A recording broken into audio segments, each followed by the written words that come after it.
saya boleh share sikit sebanyak berdasarkan pengalaman yang saya lalui. Saya bekerja di Jabatan Kerajaan ni dah 20 tahun. 20 tahun. Jadi dalam bidang MLM ni memang bidang saya lah. Jadi memang banyak benda yang saya cuma nak share dengan tuan-tuan dan puan. Sebelum tu saya terima kasihlah kepada Cik Zul kita, Cik Man, Doktor ya, kerana bagi saya peluang lah, bagi saya peluang. Saya sebenarnya berbalik kepada kisah belakang sikit ni. Saya kenal dengan doktor dah lama dah.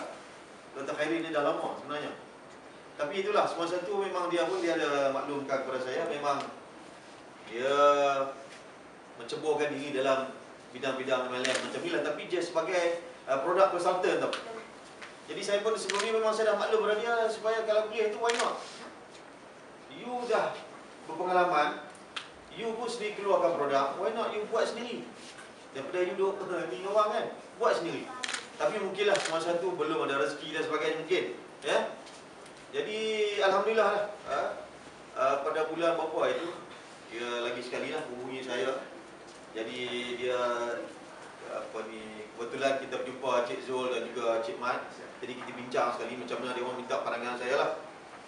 Saya nak kata pakar sangat pun tak lah, tapi berdasarkan pengalaman di kementerian. Memang saya pun sebenarnya sebelum join kementerian pun memang saya dah buat dah MLM ni sebenarnya. Ditakdirkan bila masuk kementerian, ini bidang ni lah juga. Itu yang kata tu, takdir lah, takdir. Jadi orang kata memang kita boleh apply lah. Kita apply semasa di luar sebelum ni dan semasa di dalam. Di dalam ni kita lebih pada perundangan lah. Undang-undang kita lihat yang mana boleh, yang mana tak boleh. Pasal sekarang ni kita di pihak KPDN lah, singkatan kepada Kementerian Perdana Negeri ni, KPDN ni. Kita lihat ni sekarang ni dah macam-macam sangat tu. Saya dipahami tuan-tuan ni kebanyakan stokis. Dan kita dengar macam-macam sangat dah. Bila sebut MLM tu yang setengah tu, aku tak mau dengar MLM. Fobia. Ini mesti nak bohong ni. Ini penipu ni. Fobia. Ada fobia lah. Jadi kita nak cuba ini benda ni lah yang saya maklum pada doktor dan juga rakan-rakan yang lain ni, supaya kita cuba bangunkan balik sektor MLM ni. Untuk makluman tuan-tuan dan puan, kalau kita betul-betul buat, dia sebenarnya MLM ni sebenarnya dia bertapak di Malaysia ni dah lama tau. Dah 30 tahun lebih lah. Hampir 40 tahun. Dah lama lah. Jadi sepanjang 30-40 tahun ni sebenarnya dia telah menjana banyak ekonomi. Menjanakan dari segi pendapatan ekonomi ini cukup tinggi tau. Bilion tau. Bilion tau, bukan million, bilion. Jadi itulah. Semasa saya duduk di HQ sebelum ni, kita setakat hari ini kita lebih kurang dalam 600 syarikat yang memohon, yang ada lesen MLM ni. Dan daripada hari ke hari masih ada orang yang nak apply. Ada pihak yang nak apply lesen. Kenapa? Kenapa bidang ni sebenarnya luas tau. Luas tau. Dia bukan hanya terikat dalam Malaysia. You boleh kembangkan perniagaan you sampai ke Indonesia, sampai ke mana-mana lah. Ke Brunei, ke Thailand dan sebagainya. Ya? Luas bidang ni sebenarnya. Dia lagi satu pula, MLM ni dia tak macam perniagaan lain. Kalau perniagaan lain tuan-tuan lihatlah, terpaksa keluarkan modal yang tinggi, berpuluh ribu, terpaksa buat pinjaman semua tu, kan? Terpaksa memohon sana sini. Itu kalau lulus, tak lulus, jawab dia kita duduk mengigau malam-malam. Melingkup lah. Tapi yalah, MLM ni dia yalah, kos dia tak tinggi lah. Siapa-siapa pun boleh join. Dan income yang bakal kita dapat, tuan-tuan lihat sendirilah, dengar sendiri, ya. Memang lumayan lah. Tetapi dengan syarat yang saya banyak kali sebutlah kepada doktor dan juga rakan-rakan lain, pastikan apa yang bakal kita buat nanti ni bukan skim cepat kaya, bukan skim piramid, bukan skim yang nak menipu orang ni. Saya tak nak. Kenapa saya tampil pada hari ini nak bantu? Kerana itu yang dijanjikan. Kita tak nak tau. Kita orang Islam.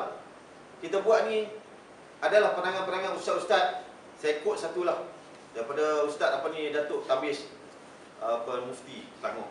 Dia cakap kalau buat benda-benda yang orang kata yang sumber ni kita tak tahu, berbentuk skim dan sebagainya, haram lah. Haram. Ini bukan saya cakap ni. Orang yang pandai agama tu. Jadi that's why kita kena pasti. Kena orang kata pastikan sumber tu adalah daripada kita berniaga tu. Kita berniaga ada barang, kita dapat keuntungan daripada hasil yang kita jual tu.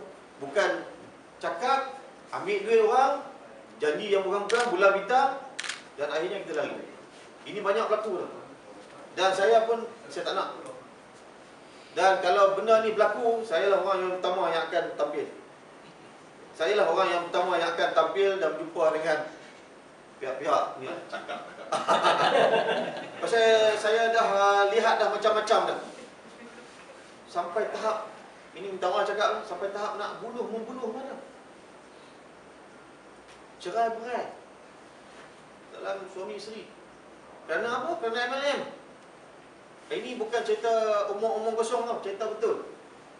Saya dah lihat macam-macam pejabat saya masa tu jadi macam pejabat kandi je. Yang mari ni saya dah jadi balik rumah pun duk mengigau dah, jadi mengigau dah masa duk dengar ni. Masalah orang disebabkan oleh MLM yang tak beretika ni. Ya. Masuk hari ni, dia tahu besok boleh kaya. Logik lah. Mana ada jalan senang nak senang tu? Dia orang kena ingat. Tuan-tuan dan puan kena ingat. Mana ada jalan senang nak senang? Mesti you kena buat kerja. Mesti pergi menjual barang. Baru you dapat.